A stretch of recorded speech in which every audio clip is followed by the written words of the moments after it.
So hello everyone and good evening सभी को। उम्मीद करता हूँ मेरी वॉइस प्रॉपर आ रही होगी सभी तक। एक बार कंफर्म करेंगे।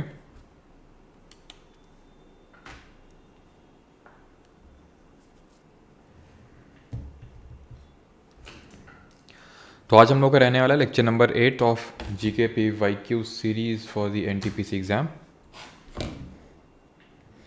उम्मीद है प्रीवियस लेक्चर्स आप सभी ने रिवाइज कर लिए होंगे।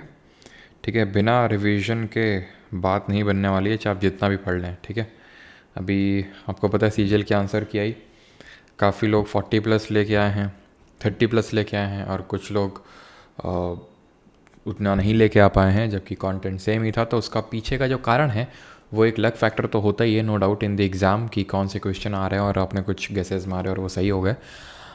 वो तो एक फैक्टर होता ही है। लेकिन हाँ, ये है कि जैसे आपका मान लेते हैं, ठीक है, आपका 30, आपने अच्छी पढ़ाई करी थी, आपकी 35 मार्क्स आए, ठीक है, सीजीएल की बात कर रहा हूँ मैं, और उसमें से अगर आपके कुछ ठीक ठाक मतलब 2-3 कुछ ऐसे पढ़े क्वेश्चन आ गए और आपने मतलब वहाँ पे कुछ गेस किए और वो जो गेस हैं वो आपके सही हो गए, तो आपका जो मार्क्स स्कोर है वो 40 प्लस हो गया।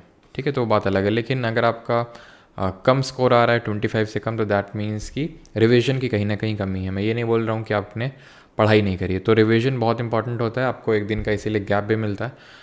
ठीक है, और हम लोग 90 क्वेश्चंस करते हैं वीक में, और वो 90 क्वेश्चंस आपके एकदम टिप्स में होने चाहिए। Right, please continue current affairs. Current affairs रहेगा अभी, बस इस महीने नहीं था ड्यू टू दी एग्ज़ाम। 29 है, अच्छा स्कोर है। ठीक है सर, सीजल में 76 ही है, 10 गलत हैं। ओके, एनटीपीसी को बैच 3 में ऐड करो sir. Okay Amit Kumar, add करवा देंगे। ऑलराइट, तो स्टार्ट करते हैं from the lecture number 8। The first question is this: in telecom field ISP stands for दूर संचार क्षेत्र में आईएसपी का क्या तात्पर्य होता है? तो ऑप्शंस आपके सामने हैं। आईएसपी का मतलब क्या होता है? इसका मतलब होता है internet service provider, that means option number C. अच्छा, कमेंट में आप बताइए आईएमईआई का मतलब क्या होता है? यहाँ से एक चीज़ तो मतलब अभी तक जितने लेक्चर्स हुए हैं, 7 लेक्चर्स से, ये बात तो क्लियर हो जानी चाहिए कि भाई कंप्यूटर में फुल फॉर्म्स बहुत इंपॉर्टेंट है। नहीं होगा तो मैं एक अलग से क्लास इसकी लगवा दूंगा भाई अमन सर। तो अमन सर आपको पूरे कंप्यूटर में जो इंपॉर्टेंट फुल फॉर्म्स हैं वो करवा देंगे फॉर योर रेलवे एग्जाम। ठीक है, तो आईएमईआई की अगर बात करें कंप्यूटर में, तो इसका फुल फॉर्म क्या होता है? इसका फुल फॉर्म होता है इंटरनेशनल, है ना। जब आपका मोबाइल खो जाता है, मोबाइल फ़ोन, तो ये हेल्प करता है आपके मोबाइल फ़ोन को जो गुम हुआ है उसको ढूंढने में। तो इंटरनेशनल मोबाइल इक्विपमेंट आइडेंटिफिकेशन। ठीक है, तो ये इसका फुल फॉर्म होता है। अच्छा, सिम का फुल फॉर्म बताइए। SIM, SIM. Which of the following gases is a noble gas? निम्नलिखित में से कौन सी गैस उत्कृष्ट गैस है? नोबल गैस, ये बताइए किस particular group of periodic table से बिलोंग करती हैं? ठीक है, एंड नोबल गैसेस हमें पता है अपने पर्टिकुलर पीरियड की आखिरी एलिमेंट्स होते हैं ये। ठीक है, नोबल गैस। और नोबल गैस कौन कौन सी होती हैं? जो कि 8th ग्रुप में है। कौन से ग्रुप में है? सॉरी, 18th ग्रुप में है जो कि, और इसको हम ग्रुप नंबर 8A के नाम से भी जानते हैं, या फिर इसको हम 0th ग्रुप के नाम से भी जानते हैं, जिसमें कि सारी हमारी इनर्ट गैसेज हैं। कौन कौन सी हैं? इस तरह से हम याद करते हैं: हेमा, नेहा और करीना, जीती रहना। इस तरह से हम इसके ऑर्डर को याद रखते हैं ऊपर से नीचे। हीलियम है, नियॉन है, ऑर्गन है, क्रिप्टॉन है, जेनॉन है, रेडॉन है। अब हीलियम को कहाँ पे यूज़ करते हैं, नियॉन को कहाँ यूज़ करते हैं, ऑर्गन को कहाँ यूज़ करते हैं, ज़रा कमेंट में आप बताएंगे। क्रिप्टन कहाँ पे हम लोगों ने पढ़ा था, ये आप बताएंगे। ये ध्यान रखिएगा कि जो हीलियम है इसको किसने डिस्कवर किया था? तो इसको डिस्कवर किया था पीर जॉनसन ने। ठीक है, पीर जॉनसन और नॉर्मन लॉकियर। जॉनसन और लॉकियर, ध्यान रखेंगे, इन लोगों ने इसको डिस्कवर किया था। वहीं पे जितनी बाकी हमारी इनर्ट गैसेस हो जाएंगी उसमें एक नाम याद रखिएगा, और वो नाम है विलियम रैमसे। ठीक है, विलियम रैमसे, जिन्हें कुछ और लोगों के साथ मिलकर, जैसे नियॉन, मतलब ये है कि आपको इन सब में एक कॉमन नेम मिलेगा, that is William Ramsay. Ramsay का नाम मत भूलिएगा, ठीक है, राम जी का नाम मत भूलिएगा। ये सब गैसेस की डिस्कवरी में ये कॉमन नेम है। हीलियम को हम जानते हैं बलून फिलिंग में यूज़ करते हैं। ठीक है, नियॉन लाइटिंग में यूज़ किया जाता है। ऑर्गन की अगर बात करें तो ये तो आपको पता ही है कि जो बल्ब में जो गैस भरी होती है वो आपकी ऑर्गन ही होती है। बट इसके अलावा जो हमारे डबल पेन विंडो जो ग्लासेस होते हैं उसमें बीच में ऑर्गन को भरा जाता है। क्रिप्टन, क्रिप्टन मैंने आपको बताया था कि जब न्यूक्लियर रिएक्टर्स होते हैं तो जो 92U235 है इसको हम फ्यूजन करवाते हैं, जब न्यूट्रॉन स्ट्राइक करवाते हैं तो बेरियम और क्रिप्टन मिलता है। इसका एटॉमिक नंबर कितना होता है 36। तो सही आंसर यहाँ पे क्या हो जाएगा, नोबल गैस कौन सी है, नोबल गैस यहाँ पे argon option number B. Nitrogen की अगर बात करें तो हमारे एटमॉस्फेयर में सबसे ज़्यादा पाई जाती है 78%। काइंड ऑफ इनर्ट गैस इसको इसको इसको भी हम बोल देते हैं, बट ये 18th ग्रुप में नहीं है आपकी, ये आपकी 14th ग्रुप में, दैट इज़ निक्टोजन फैमिली से बिलोंग करती है। और फ्लोरीन को आपको पता है ये 17th group, that is halogen family से बिलोंग करता है। और ऑक्सीजन के, और एक चीज़ यहाँ पे मैं आपको बताना चाहूँगा, एक करेक्शन था पिछले वाले लेक्चर में, I think second number question था, मैंने गलती से CIC चीफ इंफॉर्मेशन कमिश्नर की जगह चीफ विजिलेंस कमिश्नर बोल दिया था। बताया तो मैंने सही था कि पहले कौन है और अभी कौन है, हीरालाल समारिया जी, लेकिन गलती से बोलने में सेंट्रल, मतलब दिमाग में वही था सेंट्रल इंफॉर्मेशन कमिश्नर, क्योंकि RTI एक्ट के थ्रू यही इस्टेब्लिश हुआ था, जो RTI एक्ट आया था 2005 का, उसके थ्रू इस्टेब्लिश हुआ था। वहीं सेंट्रल विजिलेंस कमीशन की बात करते हैं जो कि एक एंटी करप्शन बॉडी है, इसको सेटअप किया गया था सांता नाम कमेटी के रिकमेंडेशन पे। ठीक है, सांता नाम कमेटी के रिकमेंडेशंस पे इसको स्टैब्लिश किया गया था। और ये जो अपनी पावर है वो डिराइव करता है from Delhi special police establishment act of 2003। तो ये पहले तो एक नॉन स्टैट्यूटरी बॉडी था, कॉन्स्टिट्यूशनल तो अभी भी नहीं है, पहले भी नहीं था, लेकिन पहले ये स्टैट्यूटरी भी नहीं था, लेकिन बाद में जो है ये उसको स्टैट्यूटरी स्टेटस जो है मिल चुका है अभी, सेंट्रल विजिलेंस कमीशन जो है आपका उसको, ठीक है, जो कि आपका एंटी करप्शन बॉडी है। तो ये चीफ इंफॉर्मेशन कमिश्नर था, जो मैंने पिछले वीडियो में गलती से चीफ विजिलेंस कमिश्नर बोल दिया था। ठीक है, ऑक्सीजन की अगर बात करें तो अभी हम लोग जोग्राफी पढ़ रहे हैं, अपना जो बैच चल रहा है हम लोग का 3.0 जो अभी रिसेंटली स्टार्ट हुआ है इसी वीक, तो उसमें अभी हम लोगों ने पढ़ा है कि ऑक्सीजन जो है हमारी की जो अर्थ क्रस्ट होती है, जो पृथ्वी की भू परपटी होती है अर्थ क्रस्ट, उसमें सबसे ज़्यादा परसेंटेज ऑक्सीजन का होता है 46.6%। और उसको हमने कैसे याद किया है, उसको हमने ऐसे याद किया है ओ सियाल, जैसे अपने दोस्त को बुलाते हैं ना ओ ऐसे करके, तो वैसे ही हमने इसको याद किया है ओ सियाल। तो ऑक्सीजन है 46.6%, देन सिलिका है, देन एल्यूमिनियम है, देन अगर आपसे पूछेगा सबसे अबेंडेंट मेटल कौन सा है तो वो एल्यूमिनियम है सबसे अबेंडेंट मेटल। सेकंड सबसे ज़्यादा अबेंडेंट मेटल कौन सा है, आयरन हो जाएगा। तो ये ऑर्डर याद रखेंगे ओ सियाल। और अर्थ क्रस्ट हमें पता है सिलिका और एल्यूमिनियम से मोस्टली बना हुआ है, इसलिए सियाल बोलते हैं। कौन सी टाइप ऑफ रॉक का, मतलब रॉक का बना हुआ है, फेल्ड्स्पार। तो जो फेल्ड्स्पार है वो टाइप ऑफ रॉक्स आपको देखने को मिलती हैं अर्थ की क्रस्ट में। ठीक है, क्लियर। और बस आगे बढ़ते हैं। और अर्थ की क्रस्ट हमें पता है दो तरह की होती है, एक तो कॉन्टिनेंटल होती है, कॉन्टिनेंटल, और दूसरी होती है ओशनिक। कॉन्टिनेंटल और ओशनिक होती है। तो कॉन्टिनेंटल हमारी ग्रेनाइटिक रॉक की बनी होती है, ग्रेनाइटिक रॉक के, जिससे कि हमारा हिमालय का जो कोर है वो ग्रेनाइटिक रॉक का ही बना हुआ है। और ओशनिक की अगर बात करेंगे तो ये बसाल्टिक रॉक का बना हुआ है। और दोनों ही किस टाइप की रॉक हैं जरा बताइए। 3 टाइप की रॉक होती है हमारी, इग्नियस यानी आग्नेय चट्टान होती है, सेडिमेंट्री यानी कि अवसादी चट्टान होती है, और मेटामॉर्फिक यानी कि कायांतरी चट्टान होती है। किस तरह की ये बनी है कॉमेंट बताएंगे, सभी का सही है। मिश्रा, संगीता, फैजल खान, अनुष्का, अभिषेक, लावण्या, जोया, राजपूसर। एक एग्ज़ाम नहीं हुआ है। बिल्कुल। चलिए, तो currently how many languages are listed in the 8th schedule of the constitution. वर्तमान में संविधान की 8वीं अनुसूची में कितनी भाषाएं सूचीबद्ध हैं। तो पहले तो आप ये बताओ कि कितने शेड्यूल्स हैं हमारे कॉन्स्टिट्यूशन में। जब बना था कॉन्स्टिट्यूशन तब कितने थे और अभी कितने हैं। तो दोनों किस तरह की रॉक हैं, इग्नियस, जिनको कि हम प्राइमरी रॉक के नाम से भी जानते हैं, because these are formed by the solidification of magma और लावा। जो मैग्मा या फिर लावा है उसके सॉलिडिफिकेशन से ये जो इग्नियस रॉक है वो बनती है। गबरू ग्रेनाइट, बसाल्ट, प्यूमाइस इसके एग्जांपल्स हैं। जो हमारी कॉन्टिनेंटल क्रस्ट होती है वो मोटी होती है, थिक होती है, बट लाइट होती है, यानी कि डेंसर कौन सी होती है, ओशनिक क्रस्ट। शेड्यूल हमारे जब कॉन्स्टिट्यूशन बना था तब 8 थे, अभी कितने हैं, अभी 12 हैं, 12 अनुसूचियाँ हैं। तो पूछा है कि 8वीं अनुसूची जो है, जब हमारा कॉन्स्टिट्यूशन अडॉप्ट हुआ था 26 नवंबर 1949, जिस दिन हम अपना कॉन्स्टिट्यूशन डे सेलिब्रेट करते हैं, तो उस टाइम जो हमारा आखिरी शेड्यूल था वो 8 शेड्यूल था। उसमें टोटल थी 14 लैंग्वेजेस। कितनी थी, 14 थी तब उस समय। आज कितनी है, 22। Answer will be 22। इसका मतलब ये है कि कोई ना कोई अमेंडमेंट किया गया होगा कॉन्स्टिट्यूशन में। इनको ऐड करने के लिए अमेंडमेंट किस पार्ट में है, पार्ट नंबर 20, आर्टिकल 368। कितने तरह के अमेंडमेंट है, 2 तरह के अमेंडमेंट है 368 के अंतर्गत। और हमने किस कंट्री के कॉन्स्टिट्यूशन से इसको लिया है, साउथ अफ्रीका के कॉन्स्टिट्यूशन।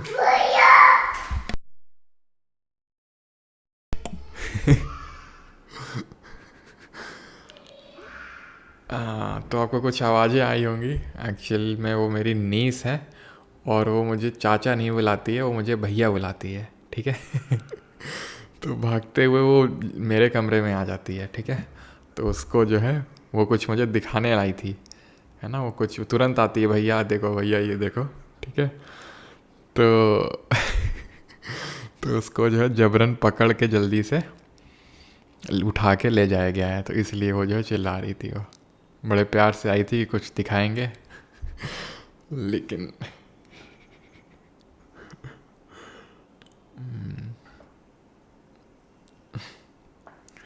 तो सॉरी फॉर द डिस्टर्बेंस, है ना। चलिए, तो 14 से 22 हमारी लैंग्वेजेस हो गई। तो मतलब ये कोई कॉन्स्टिट्यूशनल अमेंडमेंट किया गया, वो कौन सा अमेंडमेंट किया गया? तो एक तो 21st अमेंडमेंट किया गया, 71st अमेंडमेंट किया गया, 92nd अमेंडमेंट किया गया। 21st अमेंडमेंट से सिंधी लैंग्वेज को ऐड किया गया, ठीक है, सिंधी लैंग्वेज को ऐड किया गया। और 71st अमेंडमेंट से कोंकणी, मणिपुरी और नेपाली लैंग्वेज को ऐड किया गया। याद कैसे रखेंगे? KNM, है ना, जब हम अल्फ़ाबेट्स पढ़ते हैं तो ऐसे ही तो पढ़ते हैं, KLJKLMN ऐसे करके, ठीक है। तो ऐसे आप कर सकते हैं ना। फिर अगर हम बात करें 92nd अमेंडमेंट, तो 92nd अमेंडमेंट की अगर बात करें तो इससे हमने किसको जोड़ा? BDSM। तो इसको हम कैसे याद करते हैं? BDSM, तो बोडो ये है आपकी डोंगरी, ये है संथाली और ये है मैथिली, ठीक है। तो BDSM ऐसे करके आप याद कर सकते हैं।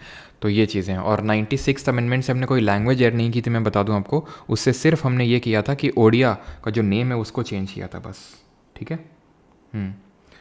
गुरुजी 1 नवंबर को MTS का एग्ज़ाम है, अच्छा, ठीक है। तो ये चीज़ ध्यान रखिएगा कि इन लैंग्वेजेस को हमने ऐड किया है। और सर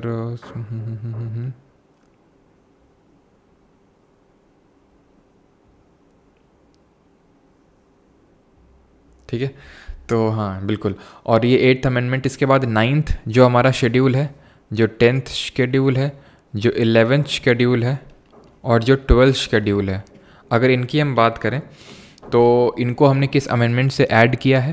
तो 9th जो शेड्यूल है इसको हमने फर्स्ट कॉन्स्टिट्यूशनल अमेंडमेंट से ऐड किया गया है, जो 1951 में हुआ था, 1951 में। 10th शेड्यूल की अगर बात करें तो इसको हमने 52nd अमेंडमेंट से ऐड किया गया है, 1985 से 1985। 11th शेड्यूल की अगर हम बात करें तो 73rd अमेंडमेंट से ऐड किया गया 1993। और 12th शेड्यूल की अगर बात करें तो 74th अमेंडमेंट से इसको ऐड किया गया है, ये भी 1993 में हुआ था। ये पंचायत से एसोसिएटेड है या म्यूनिसिपैलिटी से एसोसिएटेड है। इसमें 29 फंक्शनल आइटम्स हैं, इसमें टोटल 18 फंक्शनल आइटम्स हैं, ये पता होना चाहिए। इसमें एंटी डिफेक्शन लॉ के बारे में दिया हुआ, एक क्वेश्चन मैंने एंटी डिफेक्शन लॉ पे भी आज रखा हुआ है, ठीक है, आया राम और गया राम, ठीक है। अभी आपको पता चलेगा आज कि क्यों ये कहावत फेमस है, आया राम और गया राम, ठीक है। तो ये चीज़ें, तो ये आपको पता होना चाहिए इतने शेड्यूल से। एक क्वेश्चन मेरा आपसे ये है, दैट इज़ कि कौन से शेड्यूल में आपकी यूनियन लिस्ट, स्टेट लिस्ट और कॉन्करेंट लिस्ट दी हुई है। Right to free and compulsory education act was passed by the parliament in the year. निःशुल्क एवं अनिवार्य शिक्षा का अधिकार अधिनियम संसद द्वारा किस वर्ष में पारित किया गया था? 2006, 9, 10 या फिर 11? तो ध्यान रखिएगा, ठीक है, ये कब पास किया गया था? तो 2009 में पास किया गया था। और right to free and compulsory education act, अब आपको पता होना चाहिए कि फ्री और compulsory primary education article number 21A के तहत एक फंडामेंटल राइट है, मौलिक अधिकार है, और इसको हमने एक अमेंडमेंट से ऐड किया था। वो अमेंडमेंट था 86 अमेंडमेंट। और ये कब हुआ था? ये 2009 से काफ़ी पहले हुआ था, 2002 में हुआ था ये अमेंडमेंट। तो इस पर्टिकुलर फंडामेंटल राइट को और एनफोर्स करने के लिए पार्लियामेंट ने इस एक्ट को पास किया था 2009 में। 86 अमेंडमेंट ने और क्या क्या किया था? इसने एक फंडामेंटल ड्यूटी को ऐड किया था, आर्टिकल 51A सब क्लॉज के, जहाँ पे गार्जियंस को ड्यूटी दी गई थी कि अपने जो 6 to 14 ईयर्स के जो बच्चे हैं, जो 6 से 14 साल तक के जो बच्चे हैं, उनको आप एजुकेट करो। प्लस हमने और क्या किया था? आर्टिकल नंबर जो 45 था, अनुच्छेद नंबर 45 था, इसका सब्जेक्ट मैटर चेंज किया था, ठीक है। सब्जेक्ट मैटर कैसे चेंज किया था? तो एक्चुअल में था क्या कि पहले जो आर्टिकल 45 है, जो कि एक DPS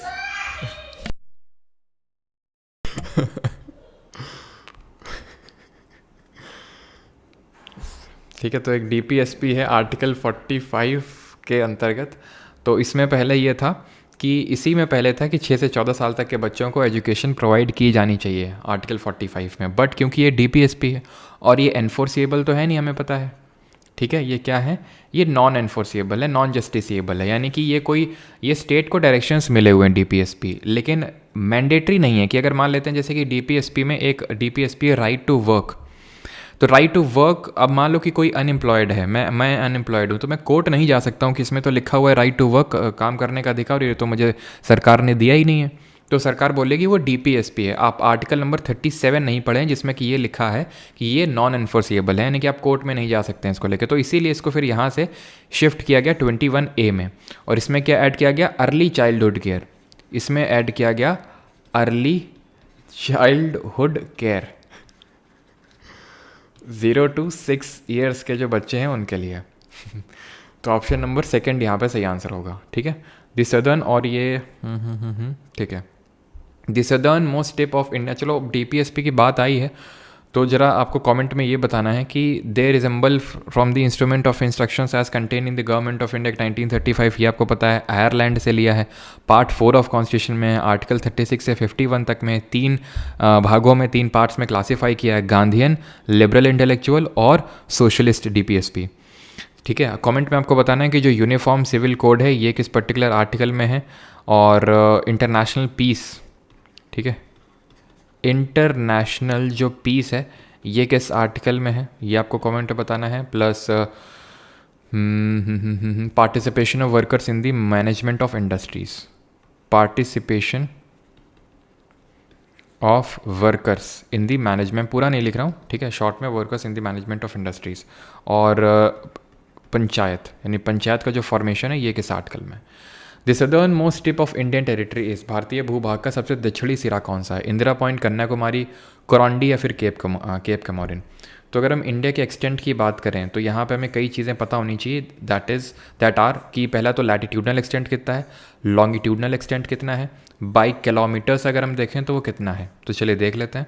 तो कितना है, अगर हम रफली देखें तो 8 डिग्री 37 डिग्री, रफ आप नंबर याद रखेंगे तो ज़्यादा सही रहेगा, तो लंबे समय तक याद रहेगा, और उससे आपका ऑप्शन एलिमिनेशन से क्वेश्चन भी हो जाएगा, ठीक है। 68 डिग्री और 97 डिग्री, सिर्फ आपको क्या करना है, एक याद कर लेना है, उसमें 29 ऐड कर देना है, एक याद कर लेना है, उसमें 29 ऐड कर देना है, ठीक है। तो रफली 30 डिग्री अगर हम बात करें, कुछ मिनट भी होता है लेकिन उसको अगर हम हटा दें तो रफली 30 डिग्रीज़ का लैटिट्यूडनल और लॉन्गिट्यूडनल एक्सटेंट है। अगर हम बात करें किलोमीटर्स की तो यह 3214 किलोमीटर नॉर्थ साउथ एक्सटेंट, यानी भारत के उत्तर से दक्षिण तक जाएंगे तो इतना टोटल किलोमीटर्स है, और अगर ईस्ट वेस्ट में जाएंगे तो ये 2933 किलोमीटर, 2933 किलोमीटर्स। अब केप कमोरिन है तो ठीक है, the southern most tip of Indian territory is, भाई अच्छा ठीक है, इंदिरा पॉइंट यहाँ पे सही आंसर हो जाएगा। पहली बात तो कन्याकुमारी और केप कमोरिन एक ही चीज़ है आपकी, जो कि यहाँ पे सिचुएटेड है। इंदिरा पॉइंट की अगर हम जब बात करते हैं तो इंदिरा पॉइंट आपके अंडमान निकोबार जो ग्रुप ऑफ आइलैंड है उसमें जो सदर्न मोस्ट है, सदर्न मोस्ट आइलैंड कौन सा है आपका, तो Andaman Nicobar group of island में आपको पता होना चाहिए कि पहले तो नॉर्थ अंडमान है, मिडिल अंडमान है, साउथ अंडमान है, लिटिल अंडमान है, देन आपका कार निकोबार है, मिडिल निकोबार है, देन आपका ग्रेट निकोबार है। तो यहाँ से अगर हम बात करें तो ये 10 डिग्री चैनल गुजरता है, तो ये जो ग्रेट निकोबार है ना, ग्रेट निकोबार, इसी में ही आपको देखने को मिलता है, क्या इसी में ही आपको देखने को मिलता है ये इंदिरा पॉइंट, जो 2004 की बॉक्सिंग डे सुनामी जिसको हम बोलते हैं, सुनामी आई थी तो उसमें ये डूब गया था पॉइंट। और सुनामी क्या होता है, सुनामी का मतलब होता है हार्बर वेव। सुनामी कब आती है, जब किसी अर्थक्वेक का, भूकंप का जो फोकस या हाइपो सेंटर होता है वो कहाँ पे होता है, वो आपका समुद्र के नीचे होता है। तो ये हाइपो सेंटर या फिर फोकस है, जो वेव्स के फॉर्म में जो है हमारी जो अर्थक्वेक जो है ट्रैवल करना शुरू करता है, और इसके जो सबसे नज़दीक पॉइंट होता है, जो सबसे ऊपर होता है, इसको हम भूकंप का एपी सेंटर बोलते हैं, ठीक है। इसको भूकंप का एपी सेंटर कहलाया जाता है, जहाँ पे सबसे ज़्यादा डिस्ट्रक्शन होता है। अर्थक्वेक का जो मैग्नीट्यूड है उसको हम किससे मेजर करते हैं, कमेंट में आप बताएंगे। प्लस आपको ये पता होना चाहिए कि इंडिया में सिर्फ 2 ही वोल्केनो हैं, एक बैरन और नारकोंडम। बैरन आपका यहाँ पे सिचुएटेड है मिडिल और साउथ के बीच में, और जो नारकोंडम है वो यहाँ पे eastern side of the north Andaman located है, ठीक है। ये बैरन है और ये नारकोंडम है, ये एक्टिव वोल्केनो है और ये डॉर्मेंट वोल्केनो है। जो पोर्ट ब्लेयर है अंडमान निकोबार की कैपिटल, वो साउथ अंडमान में है। जो यहाँ की हाईएस्ट पीक है वो है सैडल पीक, वो आपकी नॉर्थ अंडमान में लोकेटेड है, ठीक है। और सेकंड हाईएस्ट पीक कौन सी है, माउंट थ्विलर है, जो कि आपकी ग्रेट निकोबार में सिचुएटेड है। फिर अगर हम बात करें भूकंप, दैट इज अर्थक्वेक का जो मैग्नीट्यूड है उसको किससे मेजर करते हैं, तो अर्थक्वेक के मैग्नीट्यूड को मेजर करते हैं हम लोग रिक्टर स्केल से, रिक्टर स्केल, और जो इंटेंसिटी होती है उसको हम मेजर करते हैं किससे, मर्कैली स्केल से। ठीक है, तो ये चीज़ ध्यान रखेंगे। अगला है the law that permitted widows to remarry, Hindu widows remarriage act was passed in which year. तो विडो रीमैरिज एक्ट कब पास हुआ था, ये आपसे क्वेश्चन पूछ रहा है। 56, 58, 59 FA 62। तो ये पास हुआ था 1856 में। इस समय इंडिया में कौन गवर्नर जनरल था, ये जरा कमेंट में बताएंगे आप। और इसको, ये जो एक्ट पास हुआ था, ये किसके एफर्ट्स की वजह से पास हुआ था। प्लस ये ध्यान रखेंगे कि जो विधवा विवाह उत्तेजक मंडल है, विधवा विवाह उत्तेजक मंडल, इसको किसने स्टैब्लिश किया था और कब स्टैब्लिश किया था। प्लस अभी एक स्कीम आई है रिसेंटली, किस स्टेट गवर्नमेंट की है, जो है विधवा पुनर्विवाह प्रोत्साहन योजना। इन शॉर्ट में यहाँ पे विधवा पुनर्विवाह प्रोत्साहन योजना, ये प्रोत्साहन योजना ये किस पर्टिकुलर स्टेट की एक स्कीम है, ये आपको बताना है। तो अगर हम यहाँ पे सही आंसर की बात करें तो ये जो उत्तेजक मंडल है बहुत इंपॉर्टेंट है, ध्यान रखिएगा, विष्णु शास्त्री पंडित। ठीक है, विष्णु शास्त्री पंडित। तो विष्णु शास्त्री पंडित यहाँ पे इन्होंने फॉर्म किया था इसको 1866 में, 1866 में। और कहाँ पे फॉर्म किया था, तो ध्यान रखना, ये भी क्वेश्चन पूछ चुका है आपसे, and that is Bombay presidency में इसको फॉर्म किया गया था। ठीक है, बॉम्बे प्रेसिडेंसी में। एंड प्रोत्साहन योजना वाली जो स्कीम आई है ये है झारखंड की, जहाँ पे क्या है, महिलाओं को 2 लाख रुपए का एक स्टाइपेंड दिया जाएगा, वन टाइम अमाउंट दिया जाएगा अगर वो फिर से रीमैरिज करती हैं और वो अगर एलिजिबल जो एज लिमिट है उसमें हैं तो। गवर्नर जनरल इस समय था डलहौजी, और मेन एफर्ट्स इसमें लगे थे ईश्वर चंद्र विद्यासागर। ठीक है, ईश्वर चंद्र विद्यासागर। फिर डलहौजी की अगर बात करें तो 1853 में इसी के टाइम पे ही बॉम्बे से लेकर थाने के बीच में पहली ट्रेन चली थी। अगर कोई ये बता देगा कोई स्टूडेंट तो एकदम दिल खुश हो जाएगा कि शायद मैं बता भी चुका हूँगा कि इन दोनों के बीच की डिस्टेंस कितनी थी, बॉम्बे और थाने के बीच में जिस डिस्टेंस को ट्रैवल किया था इस पर्टिकुलर पहली ट्रेन ने। डलहौजी डॉक्ट्रिन ऑफ लैप्स लाया था, यह हमें पता है, डॉक्ट्रिन ऑफ लैप्स। इसी के टाइम पे ही आपका आया था वुड्स डिस्पैच। इसी वुड्स डिस्पैच को हम किस नाम से जानते हैं, इसको हम जानते हैं Magna carta of Indian education, जिसने कि मैकुलेस की जो मिनट थ्योरी आई थी 1813 में उसको नेगेट किया था उसने। ठीक है, प्लस डलहौजी के टाइम पे और क्या हुआ था, डलहौजी ने ही बोला था Awadh is like a cherry which is just to be dropped in the Britishers mouth, जो कि ब्रिटिशर्स के मुंह में गिरने वाली ऐसी चेरी है। और इसने अवध को कैप्चर कर लिया था अपने आखिरी साल में 1856 में, मिस गवर्नेंस रूल के तहत इसने कैप्चर कर लिया था इसको। ठीक है, और अगर हम बात करेंगे क्या चीज़, हाँ, तो यहाँ पे जो सही आंसर होगा 34 किलोमीटर होगा, 34 किलोमीटर की डिस्टेंस थी। क्लियर है इतनी चीज़। ठीक है, डॉक्ट्रिन ऑफ लैप्स के तहत हमें पता है सबसे पहला कौन सा स्टेट ऑक्यूपाई हुआ था, सतारा, देन संबलपुर और जयपुर। ठीक है, जयपुर नहीं, जैतपुर। ठीक है, संबलपुर और जैतपुर इसको ऑक्यूपाई किया गया था, सतारा, संबलपुर, जैतपुर, उदयपुर, झांसी, नागपुर, इन सबको जो है ऑक्यूपाई किया गया था। तो कब कब किया गया था, सतारा ध्यान रखना है, पहली बात तो 1848 में आया था ये। ठीक है, 1848 में इसको कैप्चर किया, 1849 में इसको 1852 में 1852 में इसको, 1853 में 1853 में, और इसको भी 1854 के टाइम पे इसको कैप्चर किया था। ऐसे ही एक सब्सिडियरी अलायंस आया था जिसको वेलेस्ली लेके आया था, उसके तहत Hyderabad was the first state जिसको कि कैप्चर किया गया था 1798 में, वेलेस्ली लेके आया था उसको। Where was the first British presidency established in India. तो भारत में और एक चीज़ ध्यान रखिएगा कि अब क्योंकि बात आई ही है उसकी सब्सिडी अलायंस की, तो 1798 में हैदराबाद, 1799 में मैसूर, 1801 में अवध। 1801 में कौन, अवध, ध्यान रखना। ठीक है, first British presidency established in India, तो ये स्टैब्लिश हुई थी सूरत में, कब, 1612, कहीं कहीं 1613 मिल जाएगा। तो हुआ क्या था, ब्रिटिशर्स ने अपनी पहली फैक्ट्री को स्टैब्लिश किया 1611 में मसूलीपट्टनम। ठीक है, जिसका नाम मछलीपट्टनम होता था, इन्होंने अंग्रेजों ने मसूलीपट्टनम कर दिया, और ये कहाँ पे, आंध्र प्रदेश में। देन स्टैब्लिश तो करना चाहते थे सूरत में, ठीक है, लेकिन यहाँ पे पोर्चुगीज़ बैठे हुए थे, तो पोर्चुगीज़ को हराया इन्होंने किस बैटल में, बैटल ऑफ स्वाली में। तो बैटल ऑफ स्वाली में हराने के बाद तब इन्होंने अपनी पहली परमानेंट ब्रिटिश प्रेसिडेंसी यहाँ पर स्टैब्लिश करी थी सूरत में। अगला क्वेश्चन है, व्हेन वाज द गांधी स्मृति, ठीक है, एंड गांधी समिति, ठीक है, स्मृति हो गई, स्मृति नहीं होगा, स्मृति। ठीक है, when was Gandhi Smriti and Darshan Samiti was formed, तो कब बनी थी ये, तो अगर हम बात करें गांधी स्मृति जो है ना, यही पहले बिरला हाउस हुआ करता था। ये वही जगह है जहाँ पे गांधी जी ने अपने आखिरी के तकरीबन 144 दिन गुजारे थे अपने यहाँ पे, बिरला हाउस, ठीक है। और दर्शन समिति, इनको मर्ज किया गया 1985 में। ये करेंटली राजघाट के पास में है, जहाँ पे राजघाट आपका हमारे महात्मा गांधी जी के समाधि स्थल का नाम है। विजय घाट किसके समाधि स्थल का नाम है, ज़रा कमेंट बताएंगे। तो उन्हीं का है। और ये 30 जनवरी मार्ग रोड इसको बोलते हैं, if I am not wrong, Delhi में ही 30 जनवरी मार्ग रोड इसलिए बोलते हैं बिकॉज 30 जनवरी का ही गांधी जी का देहांत हुआ था, इनकी हत्या करी गई थी नाथूराम गोडसे जी के द्वारा, ठीक है। तो विजय घाट की अगर हम बात करें तो लाल बहादुर शास्त्री जी का जो समाधि स्थल है उसको बोलते हैं विजय घाट। इनका भी आपको पता है महात्मा गांधी के दिन ही इनका भी बर्थ एनिवर्सरी होता है 2 अक्टूबर को। क्लियर। आगे बढ़ते हैं, अगला क्वेश्चन देखते हैं। अच्छा, कोई और भी आप घाट बता दो, जैसे कि एकता स्थल। एकता स्थल जो है हम किसके समाधि स्थल को बोलते हैं? एकता स्थल किसको बोलते हैं? और किसान घाट किसके समाधि स्थल को बोलते हैं? किसान घाट। अगला सवाल है, Buland Darwaza at Fatehpur Sikri was erected by Akbar to celebrate his conquest of. तो फतेहपुर सीकरी में जो बुलंद दरवाज़ा बना है, कहाँ की जीत पर, कहाँ पे विजय का जश्न मनाने के लिए इसको बनवाया गया था? तो ये भी यार हम लोग कई बार देख चुके हैं, गुजरात पे जो विक्ट्री हुई थी इसलिए इसको बनवाया गया था 1575 में, 1575 में। और फतेहपुर सीकरी जो सिटी है उसको इस्टेब्लिश किया गया था अकबर के द्वारा 1573 से लेकर 75 के बीच में। और इसको क्यों इस्टेब्लिश किया गया था? शेख जो चिश्ती था उसके शेख चिश्ती की याद में, ठीक है। और यहाँ पे अगर हम बात करें, क्या चीज़,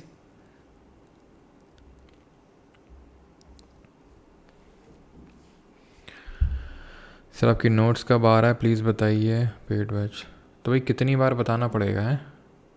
रोज़ बताते हैं क्लास में कि जो नोट्स हैं, हैंड रिटन नोट्स, वो सबके लिए हेल्पफुल रहेंगे पहली बात तो, ठीक है।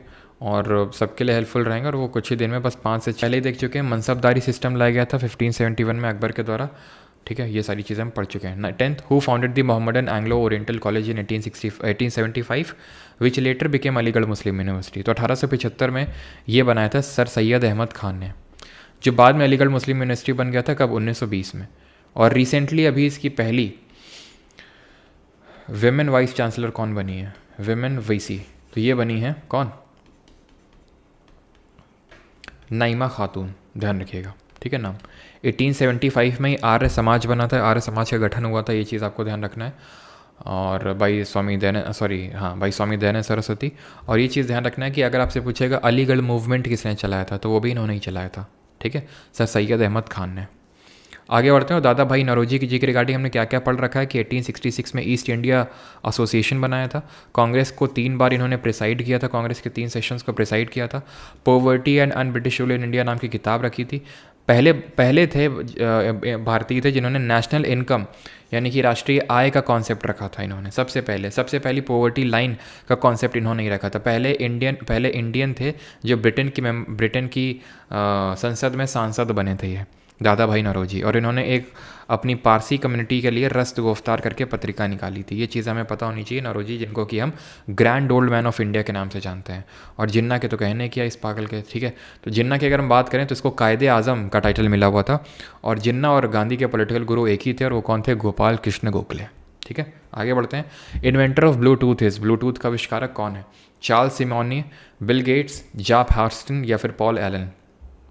तो सही आंसर अगर बात करेंगे सिमोनी, तो जो ग्राफिकल यूज़र इंटरफेस हम पढ़ते हैं ना, graphical user interface, that is GUI, उसकी डिस्कवरी इन्होंने करी थी। और ये एक्चुअल में सबसे पहले इसके बारे में इन्होंने बिल गेट्स को ही बताया था, जो माइक्रोसॉफ्ट के फाउंडर हैं। और पॉल एलन की अगर बात करें तो ये माइक्रोसॉफ्ट के ही को फाउंडर हैं, एक इनकी डेथ हो चुकी है अभी। आंसर होगा यहाँ पे Jaap Haartsen, option number C. Who has written the narrative history India after Gandhi, Gandhi के बाद भारत, मतलब एक्चुअल में ये तो सही नहीं होगा ट्रांसलेशन करना, किताब का नाम वही है इंडिया आफ्टर गांधी नामक कथात्मक इतिहास किसने लिखा है ये? तो ये लिखा है Ramachandra Guha, option number B will be the correct answer. Arundhati Roy ने कौन कौन सी बुक लिखी है? इन्होंने लिखी है गॉड ऑफ स्मॉल थिंग्स, ठीक है, God of small things, ministry of utmost happiness, ministry of utmost happiness, an ordinary men's guide to empire, an ordinary men's guide to empire, ये अरुंधति रॉय की बुक्स हैं। अगला है हमारा which of the following bodies recommends minimum support price for crops, निम्नलिखित में से कौन सा निकाय फसलों के लिए न्यूनतम समर्थक मूल्य की सिफारिश करता है, यानी कौन सा ऑर्गेनाइजेशन है जो एमएसपी रिकमेंड करता है गवर्नमेंट को। नीति आयोग तो नहीं करेगा, नीति आयोग का फुल फॉर्म क्या है, national institute for transforming India. इसके चेयरमैन कौन होता है, प्राइम मिनिस्टर होता है, अभी कौन है, मोदी जी हैं। इसके सीईओ और वाइस चेयरमैन का नाम बताएंगे, ठीक है। वाइस चेयरमैन का नाम एस से शुरू होता है, चलो लिख ही देता हूँ यहाँ पे मैं। सीईओ का नाम आप बताएंगे, वाइस चेयरमैन कौन है, सुमन के बेरी हैं, ठीक है, सुमन बेरी। और सीईओ कौन है, ये है आपके BVR सुब्रमण्यम, ठीक है। नीति आयोग 1 जनवरी 2015 को बना था, प्लानिंग कमीशन ने योजना आयोग को इसने रिप्लेस किया था। और क्या है यहाँ पे, और तो बस इतनी चीज़ें आपसे पूछेगा। नाबार्ड की अगर बात करें, national bank for agriculture and rural development, तो ये आपका 12 जुलाई 1982 को इस्टेब्लिश हुआ था। B शिवरमन कमेटी के रिकमेंडेशन पे इसको सेटअप किया गया था। नाबार्ड ने ही SHG बैंक लिंकेज प्रोग्राम चलाया था, सेल्फ हेल्प ग्रुप को बैंक से लिंक का करने का प्रोग्राम। किस साल चलाया था, कोई बताएगा? इन विच ईयर? हिंट देता हूँ, जिस साल हमने LPG रिफॉर्म्स लाए थे उसके अगले साल ही। CACP is the correct answer, commission on agricultural cost and prices. Food corporation of India, जो भी अनाज का भंडारण वगैरह करना होता है, उसको प्रोक्योर करना होता है, वो FCI ही करता है। इन दोनों को साल 1965 में 1965 में किस 5 ईयर प्लान के दौरान जो है स्टैब्लिश किया गया था, ये बताएंगे। और SHG बैंक लिंकेज प्रोग्राम हमने 1992 में चलाया था, 1991-92 के टाइम पे। और ये आपका चल रहा था कौन सा 5 year plan, third 5 year plan. पहला आपका 1951 से 56, दूसरा 56 से 61, और तीसरा था 61 से लेके 66, एंड तीसरा वाज काफ़ी बड़ा फेलियर। 5.6% का टारगेट रखे थे, अचीव मात्र 2.4% कर पाए थे। क्यों?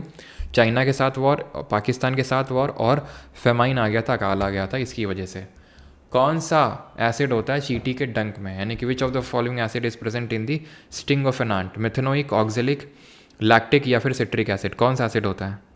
MTS के लिए, करंट अफेयर्स के लिए 1 शॉट ही काफ़ी होगा। शुभम करंट अफेयर्स उतना पूछ नहीं रहा है अभी, ठीक है। करंट अफेयर्स उतना ज़्यादा पूछ नहीं रहा, तो करंट अफेयर्स पे उतना ज़्यादा फोकस मत करें MTS के लिए। जो स्टैटिक वाला कंपोनेंट है उसी पे अच्छे से फोकस करके जाएं। तो ये सभी को पता है, स्टिंग ऑफ एन आंट में मिथेनोइक एसिड होता है, इसी को ही हम फॉर्मिक एसिड के नाम से जानते हैं, फॉर्मिक एसिड बोलते हैं। और इसका फॉर्मूला क्या होता है, HCOOH।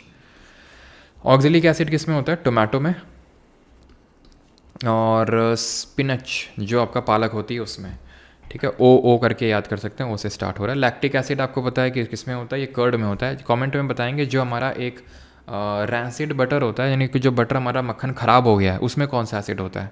ये क्वेश्चन पता है, CJLB जो पिछले वाला है, या फिर आई थिंक 2022 वाला, पिछला वाला ही था, उसमें मैचिंग में पूछा था कि कौन सा एसिड होता है ऐसे मैचिंग में। सिट्रिक एसिड आपको पता होना चाहिए किसमें होता है, जैसे सिट्रस फ्रूट्स होते हैं, जैसे लेमन वगैरह, उनमें होता है हमारा, ठीक है। और जो हमारा इंडियन गूसबेरी होता है, आंवला। कमेंट में आपको बताना है कि जो इमली होती है, टैमरिंड, और जो ग्रेप्स होते हैं यानी कि जो अंगूर होते हैं, उनमें कौन सा एसिड होता है? दोनों में सेम एसिड होता है। और मैंने आपसे क्या पूछा था, रैंसिड बटर पूछा था। तो रैंसिड बटर ध्यान रखिएगा, रैंसिड बटर में होता है आपका ब्यूटायरिक एसिड, बी से बटर और बी से ब्यूटायरिक एसिड होता है इसमें। टैमरिंड और ग्रेप्स में अगर बात करेंगे तो इसमें जो होता है that is tartaric acid. Tartaric acid, एक चीज़ ध्यान रखिएगा कि जो फॉर्मिक एसिड या फिर मेथनोइक एसिड है, ये एक बिच्छू बूटी करके होता है, जिसको हम इंग्लिश में नेटल लीव्स बोलते हैं। नेटल लीव्स उसकी पत्तियों में देखने को मिलता है, नेटल लीव्स में। When was the project tiger launched in India? Bharat में प्रोजेक्ट टाइगर कब शुरू किया गया था? 1971, 73, 83 या फिर 81? प्रोजेक्ट टाइगर, तो टाइगर ध्यान रखिएगा 1973 में लॉन्च किया गया था। कहाँ पे लॉन्च किया गया था? Jim Corbett national park. तो जिम कॉर्बेट जो नेशनल पार्क है, जो देश का पहला नेशनल पार्क था, 1936 में इस्टेब्लिश हुआ था। ये देश का पहला टाइगर रिजर्व भी बना। टाइगर से अगर हम बात करें तो अभी रिसेंटली एक international big cat alliance form किया गया है और इसको लेकर कैबिनेट ने मंजूरी दी है। इंटरनेशनल बिग कैट अलायंसेज मतलब इसमें बहुत सारी बाकी कंट्रीज़ भी इसका पार्ट होने वाली हैं और इसके लिए 150 करोड़ जो है वन टाइम एक बजटरी सपोर्ट दिया गया है 150 करोड़ का। ठीक है, ज़्यादा मांगे गए थे लेकिन मोदी जी ने बोला 150 करोड़ देगा। ठीक है, तो 150 करोड़ यहाँ पे दिया गया और 2023 से लेकर 2023-24 से लेकर 2027-28 तक इसको पर्टिकुलर कॉर्पस को यूज़ किया जाएगा। इसमें 7 मेजर बिग कैट्स हैं। इसका हेड क्वार्टर होगा न्यू दिल्ली में और कौन सा ऐसा एक ऑर्गेनाइजेशन है जिसका हेडक्वार्टर आपको इंडिया में ही देखने को मिलता है, ये कमेंट में आपको बताना है। इसी तरह जब बताएंगे कि जो प्रोजेक्ट एलिफेंट है उसको हमने कब लॉन्च किया था, when was project elephant launched. English language continue to be used for the official purposes of the Union via Section 3 of the Official Languages Act, which came into force in which year? तो जो English language है उसको continue किया गया for the official purpose of the union section 3 के तहत। कौन सा एक्ट है, किस साल का एक्ट है, उसका सेक्शन 3 है ये। तो एक्चुअल में ये एक्ट किस साल आया था वो नहीं पूछ रहा है, वो पूछ रहा है कि कब इन्फोर्स हुआ था। जैसे कॉन्स्टिट्यूशन की बात करते तो 26 नवंबर को 1949 को अडॉप्ट किया था, लेकिन लागू कब किया था इन्फोर्स 26 जनवरी 1950 को। तो उसी तरह ये एक्ट तो आया था 1963 में, बट इन्फोर्स अगर बात करें कब इन्फोर्स हुआ था 1965 में। अब ये इसलिए इम्पॉर्टेंट है और इसको इसलिए लाया गया था बिकॉज जो हमारा आर्टिकल नंबर 343 है, अनुच्छेद नंबर 343 से कौन से पार्ट में, part number 17 of the constitution, जो कि ऑफिशियल लैंग्वेजेस की बात करता है। ध्यान रखिएगा, पार्ट नंबर 17 ऑफिशियल लैंग्वेज की बात करता है। पार्ट 18 किसकी बात करता है, कॉमेंट में बताएंगे जल्दी से। तो इसमें लिखा है official language of the union की, इसमें लिखा हुआ है Hindi in Devanagari script shall be the official language of the union, और इंग्लिश भी यूज़ की जाएगी यूनियन के लैंग्वेज में 15 साल के लिए। कितने साल के लिए, 15 ईयर्स के लिए।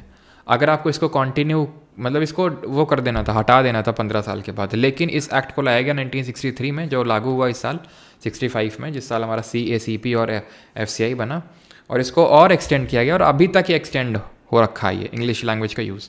कमेंट में बताना है कि जो पार्लियामेंट में जो ऑफिशियल लैंग्वेज यूज़ होती है, पार्लियामेंट में कौन सी ऑफिशियल लैंग्वेज होती है, हिंदी और इंग्लिश। और स्पीकर या चेयरमैन जो प्रिसाइडिंग ऑफिसर्स होते हैं पर्टिकुलर हाउसेस के, तो वो किसी भी मेंबर ऑफ पार्लियामेंट को उसकी लोकल लैंग्वेज में बोलने के लिए परमिट वो कर सकते हैं। प्रोजेक्ट एलिफेंट की जब हम बात करते हैं तो 1992 में लॉन्च किया गया था इसको, और पार्लियामेंट की जो ऑफिशियल लैंग्वेज है वो आर्टिकल नंबर 120 अनुच्छेद नंबर 120 में दिया गया। अनुच्छेद नंबर 121 में क्या दिया, 121, कि पार्लियामेंट में हाई कोर्ट में जजेस या हाई कोर्ट या फिर सुप्रीम कोर्ट में जजेस ने क्या डिस्कस किया वो यहाँ पे पार्लियामेंट के अंदर उसको डिस्कस नहीं किया जा सकता है। पार्ट नंबर 18 में अगर बात करेंगे तो इमरजेंसी के बारे में दिया हुआ है, जो आपातकाल है उसके बारे में दिया हुआ है। ठीक है, इमरजेंसी। और फाइनेंशियल इमरजेंसी हमने किस कंट्री से ली है, तो हमने जर्मनी से ली है, जहाँ से हमने suspension of fundamental rights during emergency लिया है। RBI कब स्टैब्लिश हुआ था, और RBI को हम किस नाम से जानते हैं, किस कमीशन के रिकमेंडेशन पे इसको स्टैब्लिश किया गया था, पहले इसके गवर्नर कौन थे, ठीक है, और ठीक है, तो यहाँ पे किस कमीशन पे और किस नाम से जानते हैं। तो पहले कमीशन देख लें, तो इसको हमने सेटअप किया था हिल्टन यंग कमीशन। ठीक है, हिल्टन यंग जो कमीशन बना था 1926 में, उसके रिकमेंडेशन में इसको स्टैब्लिश किया गया था। पहला जो इसका हेडक्वार्टर बना था वो कलकत्ता में बना था, देन बाद में इसका हेडक्वार्टर जो है बॉम्बे फिर मुंबई शिफ्ट हुआ था। ठीक है, बाद में इसका हेडक्वार्टर मुंबई शिफ्ट हुआ था। बात अगर करें इसको, क्या मैंने पूछा था, क्या पूछा था, किस नाम से जानते हैं, है ना, किस नाम से जानते हैं इसको, तो इसको हम लेंडर ऑफ लास्ट रिसॉर्ट के नाम से जानते हैं, लेंडर ऑफ लास्ट रिसॉर्ट,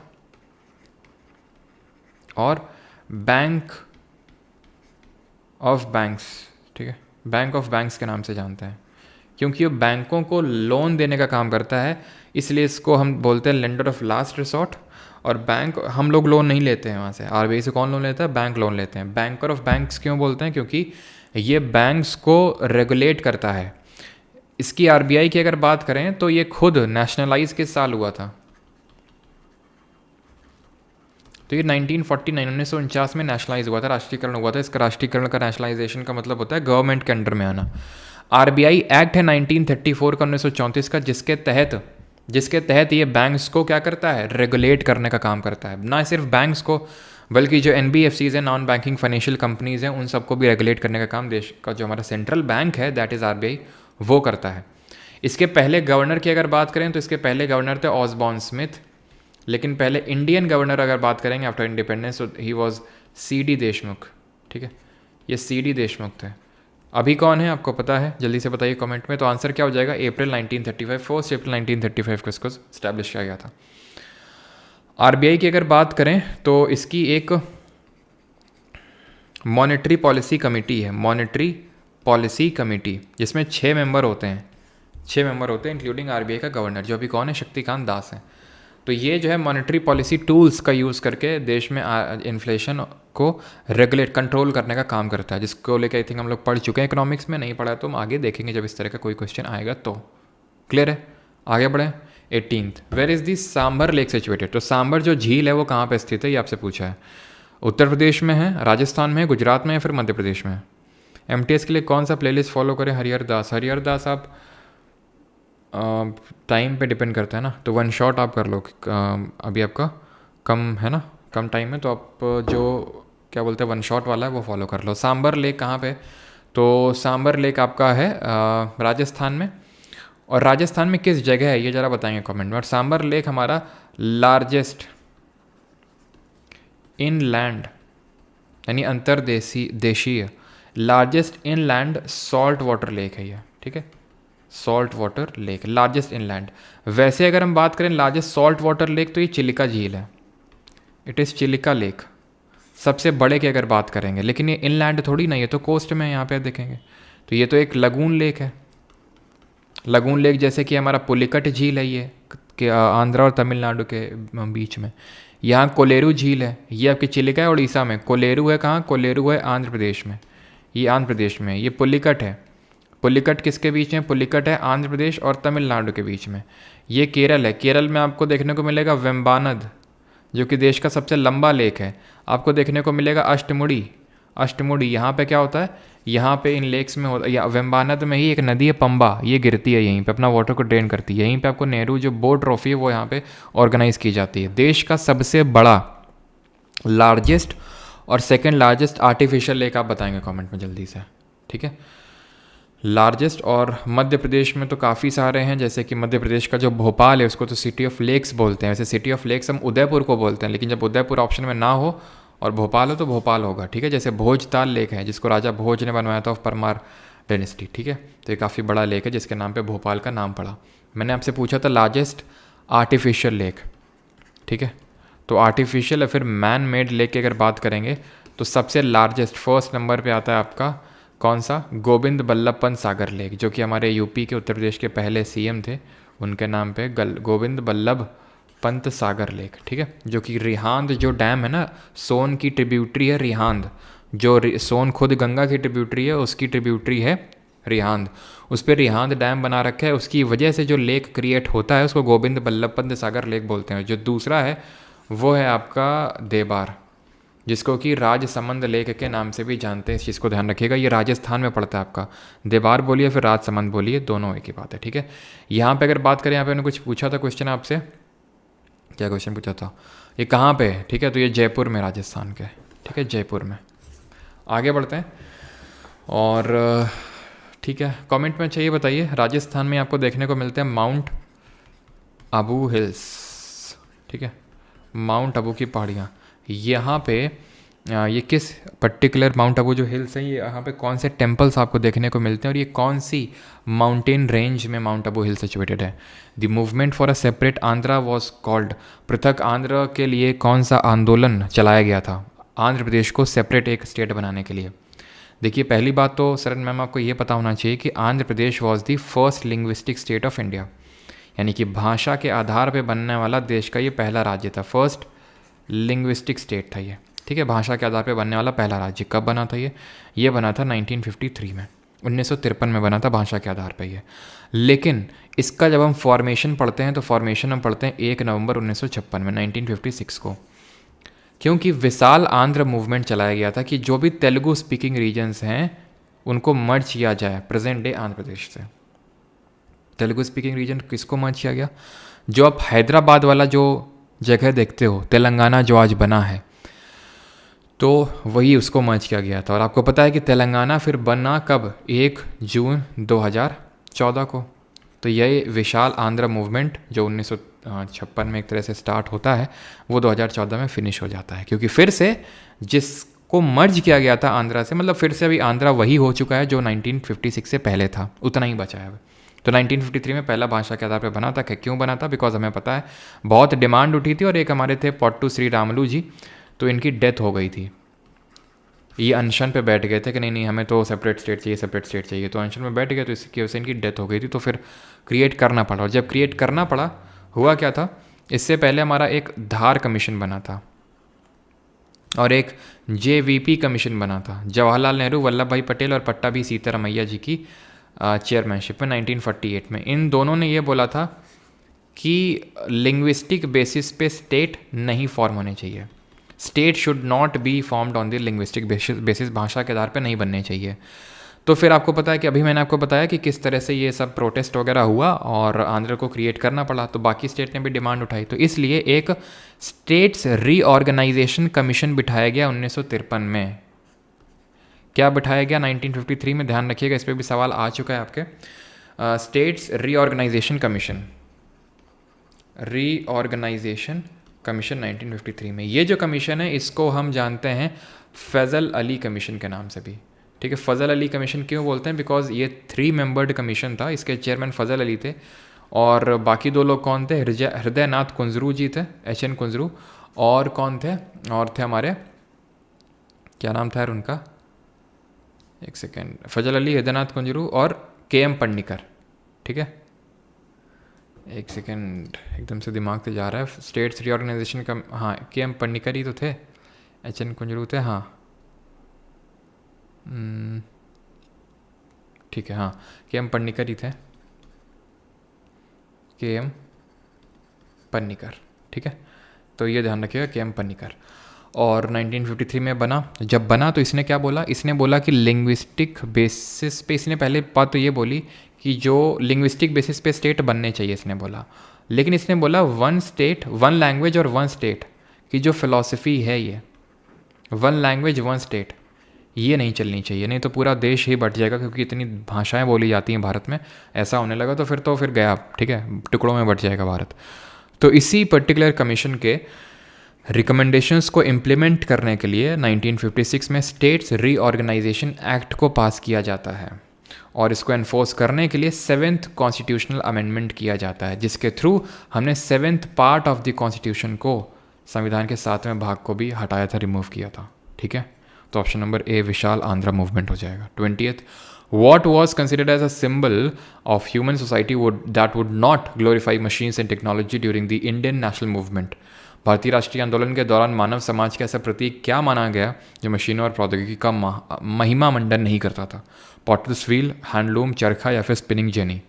तो ये था हैंडलूम, आपको बताया, सॉरी चरखा, जिसका कि प्रचार किसने किया, गांधी जी ने। किस लिए किया कि ये गांधी जी बिलीव करते थे कि मीन्स ऑफ जो एम्प्लॉयमेंट है वो सबके हाथ में होने चाहिए।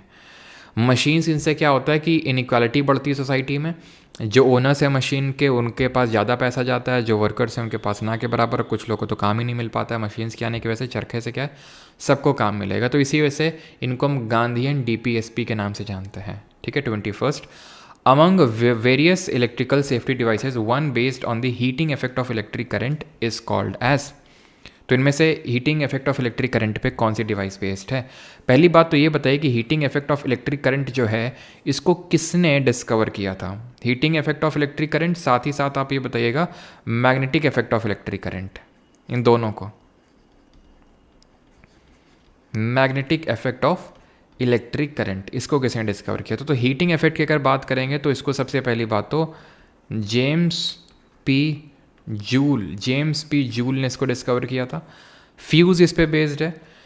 फ्यूज़ में क्या होता है, जैसे मतलब ये हमारा कोई वायर है तो बीच में फ्यूज़ लगा देते हैं। कोई भी हमारा इलेक्ट्रिकल अप्लायंस है, मान लेते हैं फ्रिज, ठीक है, टीवी है, तो फ्यूज़ लगा देते हैं कि सो दैट इससे होगा क्या कि अगर एक्सेस करंट आ जाएगा, ज़्यादा करंट आ जाएगा तो उसकी वजह से करंट ज़्यादा आने की वजह से हीट हो जाएगा तो मेल्ट हो जाएगा। तो इसीलिए फ्यूज़ को हम ऐसा चुनते हैं जिसका लो मेल्टिंग पॉइंट हो, कंडक्टेंस हाई हो, ठीक है, अच्छे से कंडक्ट करे, लेकिन मेल्टिंग पॉइंट लो हो, सो दैट कि तुरंत ही अगर हल्का सा गर्म हो तुरंत मेल्ट हो जाए, ये सर्किट को तोड़ दे, सो दैट कि जो हमारा इलेक्ट्रिकल अप्लायंस है वो बच जाए, ठीक है, फ्यूज़ से।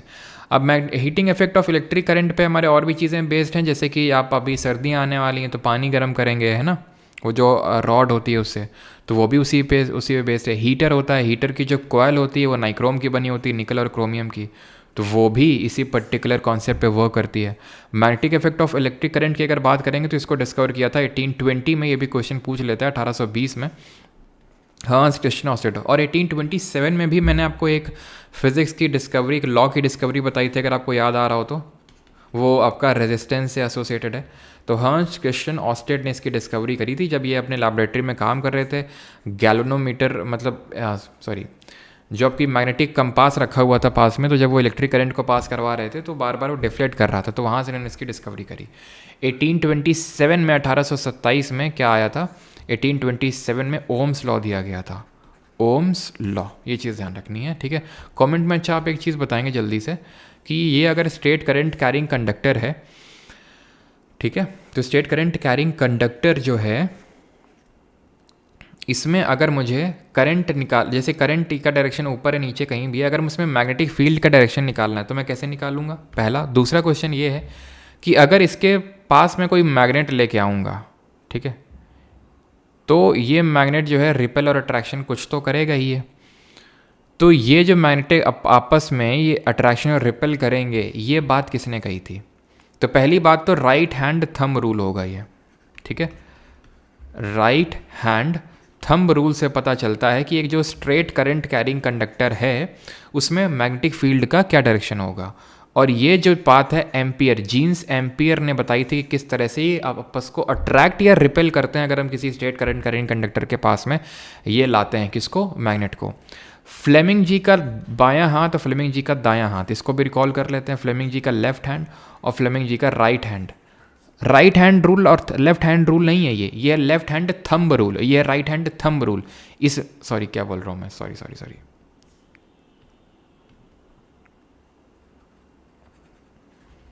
यहां पे आपका कोई थंब नहीं है, ठीक है। ये राइट हैंड थंब रूल और ये लेफ्ट हैंड थंब रूल है और ये राइट हैंड थंब रूल है। यहाँ पे कोई थंब नहीं था, ध्यान रखिएगा, राइट हैंड रूल में नो थंब।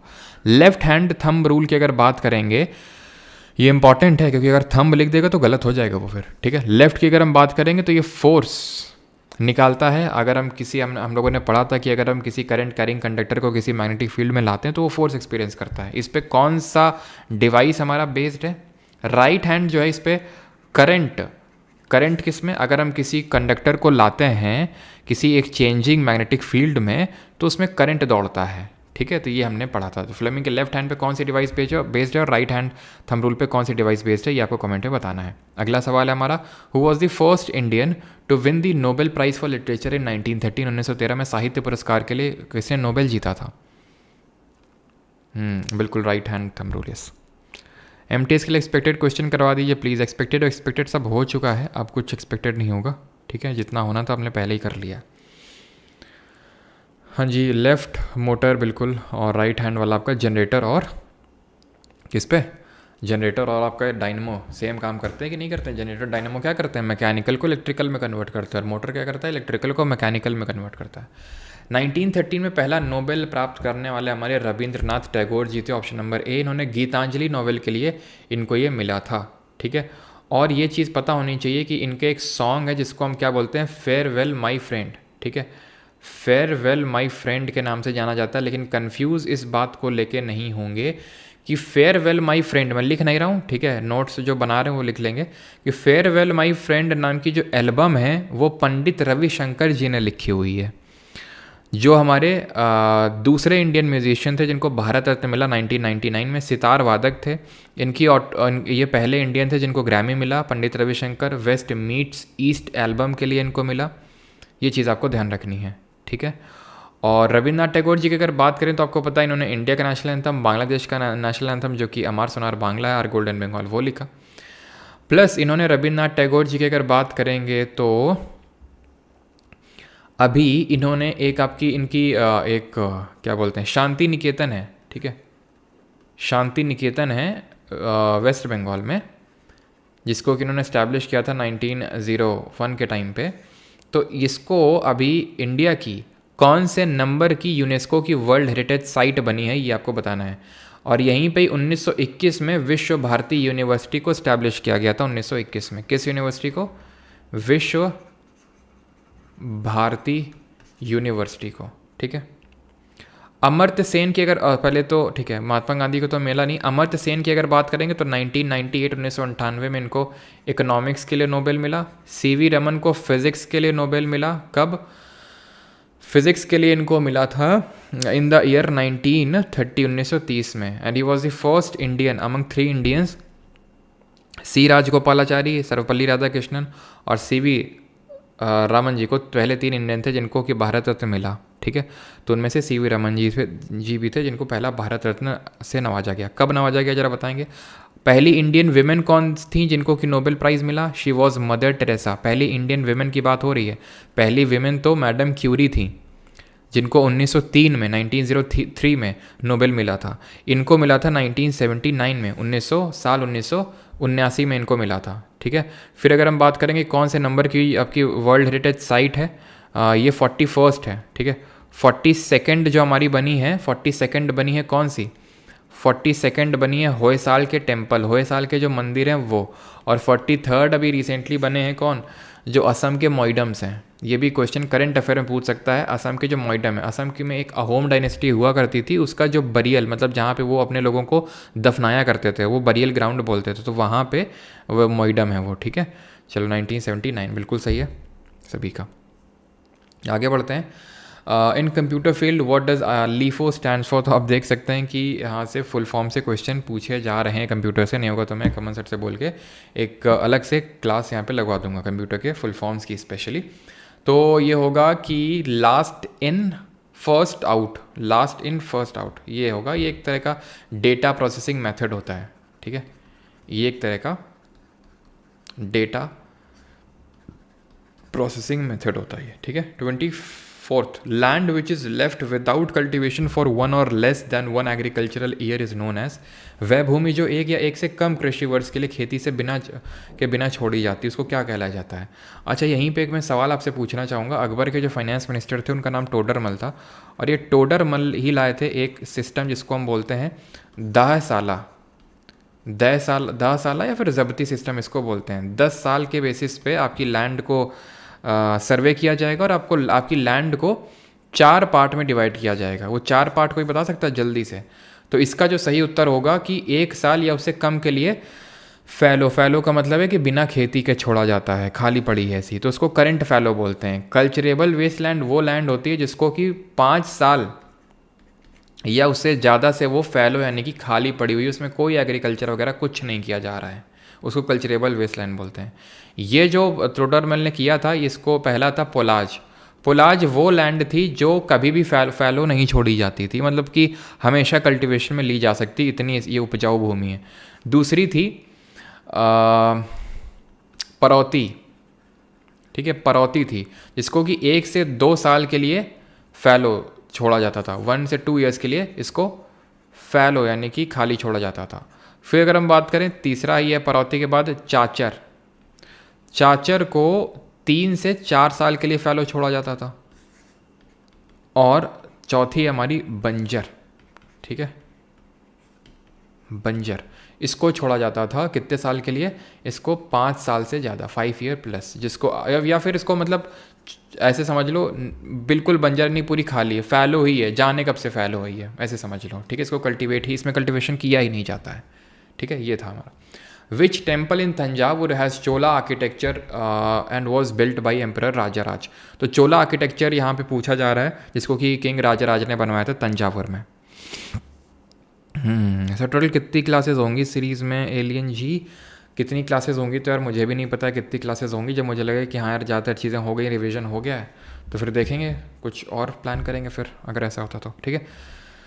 तो यहाँ पे साउथ इंडिया में तमिलनाडु में हमारे हैं कुछ ग्रेट लिविंग चोला आर्किटेक्चर। क्या है? ग्रेट लिविंग चोला आर्किटेक्चर। इसके तहत हमारे 3 टेम्पल्स हैं, 3 मंदिर हैं। 2 तो हैं हमारे बृहदेश्वर मंदिर, 2 हैं बृहदेश्वर मंदिर और 1 है ऐरावतेश्वर मंदिर। ये तीनों ही मंदिर शैवाइट टेम्पल हैं यानी कि भगवान शिव जी पे आधारित हैं। एक तो है आपका तंजौर या फिर तंजावुर में जिसकी चर्चा यहाँ पर की जा रही है इस क्वेश्चन में, और दूसरा है हमारा गंगई कोंडा चोलापुरम में, गंगई कोंडा चोलापुरम में, ठीक है, दूसरा यहाँ पे है। तो तंजौर में जो है उसको बनवाया था किसने? किंग राजा वन ने, इसीलिए इसको हम जानते हैं राजराजेश्वर मंदिर के नाम से। इसको जो बनवाया था वो राजेंद्र द फर्स्ट ने बनवाया था, राजेंद्र चोला द फर्स्ट ने। उन्होंने ही गंगई कोंडा चोलापुरम नाम की सिटी को स्टैब्लिश किया था राजेंद्र द फर्स्ट ने, जिनको नेपोलियन ऑफ साउथ इंडिया के नाम से जाना जाता, जब उन्होंने गंगा रिवर को क्रॉस करके यहाँ के रूलर जो पाल डायनेस्टी के रूलर थे, जो बंगाल में रूल कर रही थी ईस्टर्न इंडिया में, महिपाल, उनको हराया था। तो उन्होंने टाइटल लिया था गंगई कोंडा का मतलब कॉन्करर होता है, तो वो चोला जिसने कि गंगा को कॉन्कर किया, राजेंद्र द फर्स्ट। किसने वातापी कोंडा का टाइटल लिया था, ये जरा आप कमेंट में बताएंगे। प्लस आपको पता होना चाहिए इन्होंने ही सीलोन दैट इज़ श्रीलंका को पूरे कब्जे में लिया था। स्टार्ट किया था राजा राजा वन ने, बट कब्जे में पूरा राजेंद्र दी फर्स्ट ने लिया था। और इन्होंने ही शैलेंद्र जो डायनेस्टी थी, कहाँ की, किस कंट्री की शैलेंद्र डायनेस्टी थी जिसको हराया था, किस कंट्री की थी डायनेस्टी? ऐरावतेश्वर जो टेम्पल है इसको बनवाया था राजा राजा दी सेकेंड ने।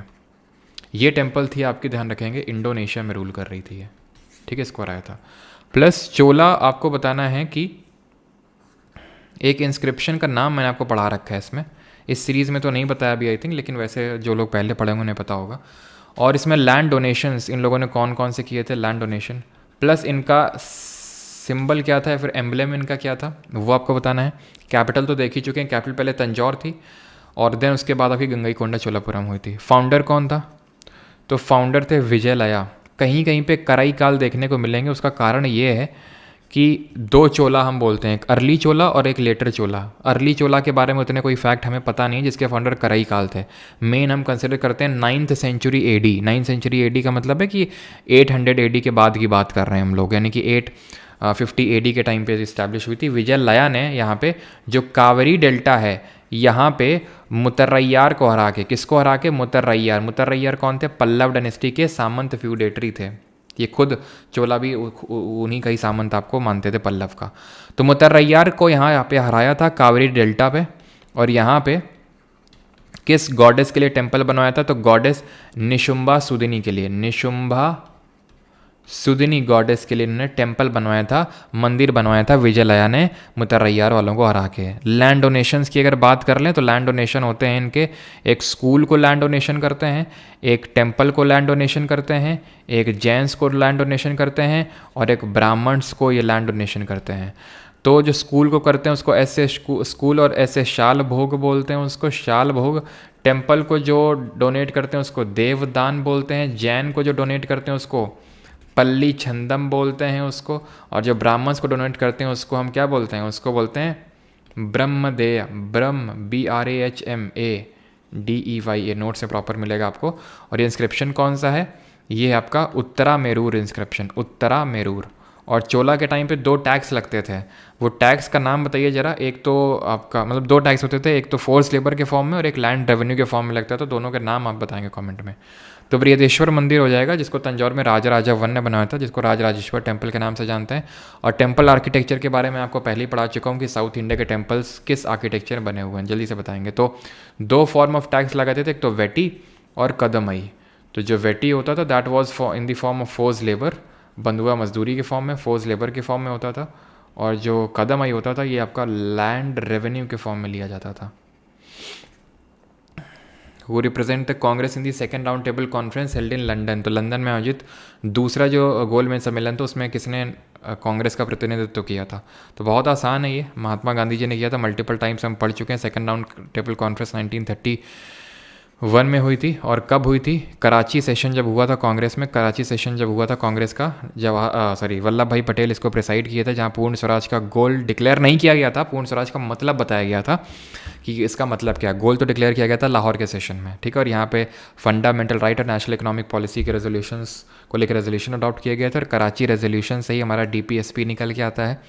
तो 19th इसमें बोला गया था कि हम RTC राउंड टेबल इसमें CDM यानी सिविल डिसोबीडियंस मूवमेंट को कुछ टाइम के लिए टेम्परली सेट डाउन करेंगे और सेकेंड राउंड टेबल कॉन्फ्रेंस में पार्टिसिपेट करेंगे। And it was the only round table conference among the 3 round table conferences, जो कि एक 1930, 1930, 1931 और 1932 में हुई थी। एकमात्र यही थी जिसमें कि कांग्रेस ने पार्टिसिपेट किया था और कांग्रेस का नेतृत्व तो गांधी जी ने किया था। एकमात्र कांग्रेस का सेशन बताइए जिसको कि गांधी जी ने प्रेसाइड किया था, उसका नाम क्या था। तो नगर स्टाइल में हमारे नॉर्थ इंडिया के टेम्पल्स बने और द्रविड़ स्टाइल में साउथ इंडिया के टेम्पल्स बने। अब आते हैं एक्सप्रेशन आया राम और गया राम, ये popular in political vocabulary India. तो किसके लिए इस टर्म को सबसे पहले यूज़ किया गया था, इसको किसके लिए यूज़ किया गया था, तो यहाँ पे गांधी जी ने, जो हमारा बेलगांव का सेशन हुआ था, ठीक है, बेलगाम कर्नाटका में हुआ था सेशन 1924 में, उसको प्रिसाइड किया था गांधी जी ने, ठीक है। हाँ जी, और 1925 का कानपुर में हुआ था, जिसको सरोजिनी नायडू ने प्रिसाइड करके became the first Indian women to preside any session of the Congress. First Indian women, पहली वुमेन कौन थी? एनी बेसेंट थी, जिन्होंने 1917 का कैलकाटा सेशन प्रिसाइड किया था। आया राम गया राम जो है गया लाल के लिए यूज़ किया जाता है। हुआ क्या था 1967 1967 में हरियाणा में चुनाव हुए थे सबसे पहले। तो इस चुनाव में क्या हुआ, गया लाल जी जो हैं इन्होंने इंडिपेंडेंटली इलेक्ट हुए थे ये, और उसके बाद तुरंत कांग्रेस पार्टी ज्वाइन कर ली। इलेक्शन जब ये रिज़ल्ट आया उसके 1-2 घंटे में कांग्रेस ज्वाइन कर ली। फिर 3 घंटे बाद इन्होंने एक यूनियन फ्रंट करके पार्टी थी, ठीक है, यूनियन फ्रंट करके पार्टी थी, उसको ज्वाइन कर लिया 3 घंटे बाद। फिर से 3-4 घंटे बाद फिर से इन्होंने कांग्रेस को ज्वाइन कर लिया। तो इस बंदे ने मतलब, ठीक है, विद ड्यू रिस्पेक्ट, इन्होंने 9 घंटे में 3 बार पार्टी चेंज करी 9 घंटे के अंदर। तो इसीलिए अभी फ्रेज़ बन गया है आया राम गया राम, जो अभी नीतीश कुमार के लिए यूज़ किया जाता है, ठीक है। तो अभी तो खैर एंटी डिफेक्शन लॉ आ चुका है, दल बदल विरोधी कानून, कि अगर कोई पार्टी अपनी ऐसे करके छोड़ के जाता है तो उसके खिलाफ ये लॉ लग जाएगा, जो कि हमें पता है कि 52nd अमेंडमेंट से इसको इम्प्लीमेंट किया गया था। 52वां जो संविधान संशोधन हुआ था 1985 में, जिसके तहत 10th शेड्यूल जोड़ा गया है। इसके बारे में भी मैंने आपको पीछे बताया था, है ना, शुरुआत में, कि 10वीं अनुसूची में ये एंटी डिफेक्शन लॉ दिया गया है। तो यही बात करता है एंटी डिफेक्शन लॉ की। इसमें क्या है, एक्सेप्शन है, अपवाद है। 91st अमेंडमेंट से इस अपवाद को जोड़ा गया था, वो है अपवाद मर्जर का अपवाद, मर्जर एक्सेप्शन है। यानी कि अगर किसी पार्टी के 2/3 या फिर उससे ज़्यादा लोग पार्टी छोड़ के दूसरी पार्टी में जाते हैं तो उसको मर्जर कंसिडर किया जाएगा, और उसके अगर ऐसा है तो उसके खिलाफ फिर एंटी डिफेक्शन लॉ नहीं लगेगा। एंटी डिफेक्शन लॉ में इसमें किसका डिसीजन फाइनल होता है, किसका डिसीजन फाइनल होता है? तो ध्यान रखिएगा, प्रिसाइडिंग जो ऑफिसर होता है, जैसे कि लोकसभा के केस में स्पीकर ऑफ लोकसभा, तो उनका डिसीजन फाइनल होगा इस केस में कि वो डिस्क्वालीफाई कोई होगा नहीं होगा। और 91st अमेंडमेंट से ही हमने काउंसिल ऑफ मिनिस्टर्स की, मंत्रिपरिषद की मैक्सिमम लिमिट को भी सेट किया था। कोई बताएगा मैक्सिमम लिमिट कितनी होती है काउंसिल ऑफ मिनिस्टर्स की? Colonial rule was first established इन औपनिवेशिक जो शासन है सर्वप्रथम स्थापित कहाँ पे हुआ था? बंगाल, सूरत, दिल्ली या फिर बॉम्बे, कहाँ पे सबसे पहला कॉलोनियल रूल स्टार्ट हुआ था? ठीक है, प्रेसिडेंसी तो हम देख चुके थे, सबसे पहले सूरत में बनी थी कॉलोनियल रूल। तो मैक्सिमम लिमिट कितनी होती है? 15% of lower house. Lower house का जैसे कि मतलब हो गया Lok Sabha in case of parliament, and legislative assembly in case of state legislature, यानी राज्य के विधानमंडल के तहत अगर हम देखेंगे तो विधानसभा, ठीक है। और कॉलोनियल रूल स्टार्ट हुआ था कब से? तो आपको पता है यार, बैटल ऑफ प्लासी लड़ा गया था, प्लासी का युद्ध, है ना, जहाँ से एक्चुअल में बिगनिंग होती है, ऑफिशियल बिगनिंग इसको मानते हैं ब्रिटिश रूल की, ठीक है, official beginning of British rule, तो बंगाल में, ठीक है, बंगाल से। और इस कब हुआ था बैटल ऑफ प्लासी? 1757 में। किसने ब्रिटिश फोर्सेस को लीड किया था, जरा बताएंगे? और बक्सर का हुआ था 1764। तो जो बची रही कसर थे उसको बक्सर से पूरा कर दिया गया था 1764 में जो हुआ था, यानी कि पूरी तरह से स्टेबलाइज कर लिया था अपने रूल को बंगाल में। बक्सर के बाद स्टार्टिंग हुई थी बैटल ऑफ प्लासी से। किसके खिलाफ लड़ा था? नवाब सिराजुद्दौला। इसके पहले इसका नाना हुआ करता था बंगाल का नवाब, जिसका नाम अली वर्दी खान था। पहला नवाब कौन था बंगाल का, जरा बताएंगे? और इसमें रॉबर्ट क्लाइव ने ब्रिटिश फोर्सेस को लीड किया था और जिताया भी था उसने। बक्सर में मुनरो ने लीड किया था और मुनरो ने भी जिताया। बक्सर में ब्रिटिशर्स के खिलाफ कौन लड़ रहा था? एक तो मीर कासिम लड़ रहा था, दूसरी और नवाब शुजाउद्दौला जो अवध का नवाब था, और शाह आलम सेकंड जो उस समय का मुगल शासक था। ये तीनों एक साइड थे। और जब हार गए तो ब्रिटिशर्स ने इनसे कौन सी ट्रीटी साइन करवाई थी? तो इन लोगों से साइन करवाई गई थी इलाहाबाद की ट्रीटी। इलाहाबाद की ट्रीटी जब को हुई थी 1765 में, 1765 में। ब्रिटिशर्स की तरफ से रॉबर्ट क्लाइव था इस ट्रीटी में, और आपका शाह आलम सेकंड जो नवाब था, जो मुगल शासक था वो था। तो यहीं से डुअल गवर्नमेंट स्टार्ट हुआ था, ठीक है। डुअल गवर्नमेंट यहीं से बंगाल में स्टार्ट हुआ था। अगर आपसे पूछ लेगा 1765 में किसने स्टार्ट किया? क्लाइव ने। ख़त्म कब हुआ ये? ख़त्म होता है ये 1772 में, 1772 में। कौन ख़त्म करता है इसको? वॉरेन हेस्टिंग ख़त्म करता है इसको। ये चीज़ ध्यान रखना है आपको। और मैंने पूछा था पहला नवाब ऑफ बंगाल कौन था? तो मुर्शिद कुली खान, जिनका ओरिजिनल नेम था सूर्य नारायण मिश्रा। जी हाँ, तो मुर्शिद कुली खान जो हैं ये पहले नवाब थे बंगाल के, लेकिन ओरिजिनली इनका नाम था क्या, सूर्य नारायण मिश्रा। औरंगज़ेब ने पहले तो धर्म परिवर्तन करवाया और उसके बाद जो है कहाँ भेज दिया, बंगाल में। और औरंगज़ेब जो धर्म परिवर्तन करा रहा था उसके खिलाफ कौन से सिख गुरु ने आवाज़ उठाई थी, मना कर दिया था कि धर्म परिवर्तन हम नहीं करेंगे, ना होने देंगे कश्मीरी पंडितों का वो। और उसके बाद औरंगज़ेब ने इसीलिए उनकी हत्या करवा दी थी। क्या नाम था उनका? Where was the first experimental satellite telecommunication earth station set up in 1967। तो पहली बात तो ये ध्यान रखेंगे कि भारत का पहला एक्सपेरिमेंटल सैटेलाइट टेलीकम्युनिकेशन कहाँ पे सेटअप किया गया, एस्टैब्लिश किया गया 1967 में। एस्टैब्लिश किया गया कहाँ पे किया गया? अहमदनगर में। ठीक है, तो ऑप्शन नंबर फर्स्ट यहाँ पे सही आंसर हो जाएगा। अहमदाबाद में ध्यान रखना है 1974 में 1974 में देश का पहला SHG सेल्फ हेल्प ग्रुप, नहीं गुरु अर्जन देव नहीं है जी। अर्जन देव जो है 5th सिख गुरु थे, है ना, जिन्होंने गुरु ग्रंथ साहिब कंपोज करना स्टार्ट किया था और अमृतसर में जो गोल्डन टेम्पल आप देखते हैं वो बनाना स्टार्ट किया था। उनकी हत्या जहांगीर ने करवाई थी, क्योंकि उन्होंने उसके जो रेबलियस प्रिंस है, उसका रेबलियस बेटा था खुसरो, उसको शरण दे दी थी। गुरु तेग बहादुर, बंदा बहादुर नहीं, गुरु तेज बहादुर, ठीक है, उनकी हत्या करवाई थी इसने। ठीक है, अर्जुन देव नहीं, अर्जुन देव की जहांगीर ने हत्या करवाई थी। तो SHG पहला हमारा 1974 में अहमदाबाद में इस्टेब्लिश हुआ था। इसका नाम क्या था? सेवा नाम था इसका, सेवा। सेवा का मतलब क्या है? सेवा का मतलब है सेल्फ एम्प्लॉयड वीमेंस एसोसिएशन।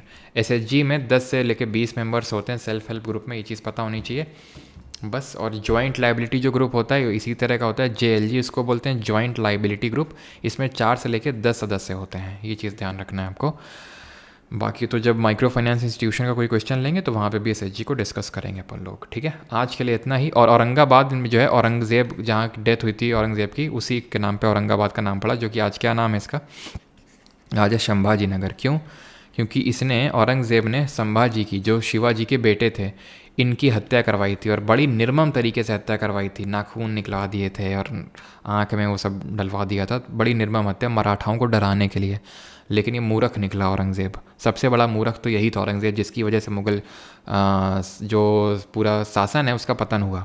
क्योंकि ये यहाँ पे आके बैठा हुआ था महाराष्ट्र में, ठीक है, इस उम्मीद में कि साउथ इंडिया कैप्चर कर लेगा, और लगभग मतलब अपने लाइफ के 15 साल से भी ऊपर ये कभी दिल्ली वापस गया ही नहीं, यही मर गया ये। वहाँ पे वीक होता गया, वीक होता गया, वीक होता गया, और धीरे धीरे ये बंगाल, ठीक है, बंगाल हो गया आपका, ये अवध हो गया, हैदराबाद, यहाँ पे हैदराबाद हो गया, ये सब आपस में इंडिपेंडेंट हो गए। मतलब इन्होंने अपना इंडिपेंडेंस घोषित करने लगे धीरे धीरे। तो मेन जो पतन का कारण था मुगल्स का, वो औरंगज़ेब ही माना जाता है। ठीक है, तो यहाँ पे हमारी चीज़ें होती हैं ख़त्म। बाकी इस वाले बैच में जो लोग एनरोल्ड हैं उनके लिए PYQ सीरीज़ जो हम लोग कर रहे हैं, यानी ये जो लेक्चर अभी किया और जो पीछे लेक्चर्स हुए, जो आगे लेक्चर्स हुए, उसका नोट्स वाला जो बैच है वो ये बैच है, जो कि 99 रुपीज़ का है, जो कि एप्लीकेशन पे अवेलेबल है। ये मैं इसी में डलवा दूंगा, वैसे मैंने बोला तो नहीं था, लेकिन अब आप में से काफ़ी लोग बोल रहे थे तो उसको मैं डलवा दूंगा। और आज ये लास्ट दिन है, ये प्राइस जो है, इसके बाद ये बढ़ जाएंगे प्राइसेस। ठीक है, तो इसमें आपको मिल जाएगा इसी बैच के अंदर, ये जो 3.0, इसी में कंप्यूटर भी इंक्लूडेड रहेगा। ठीक है, बाकी अलग जिसको अलग से लेना है तो वो यहाँ पे इस अमाउंट से नोट्स ले सकता है। ये नोट्स की बात हो रही है, अगर आप खुद से बना रहे हैं वेल एंड गुड। ये जो PDF है ना, ये जो PDF जो मैंने पढ़ाया इसकी बात नहीं कर रहा हूँ, ये तो आपको फ्री में परमार SSC टेलीग्राम पे मिल जाएगी, तो वहाँ से आप इसको डाउनलोड कर सकते हैं। धन्यवाद। और मैं इस चीज़ को ऑब्जर्व कर रहा हूँ कि आप में से काफ़ी लोग रेगुलर हैं। ठीक है, मतलब 1000 से कुछ, मतलब 1000-1100 लोग लगभग रोज़ रेगुलर रहते हैं क्लास में, and that is a good thing. Regular रहना है बस क्लास में आपको।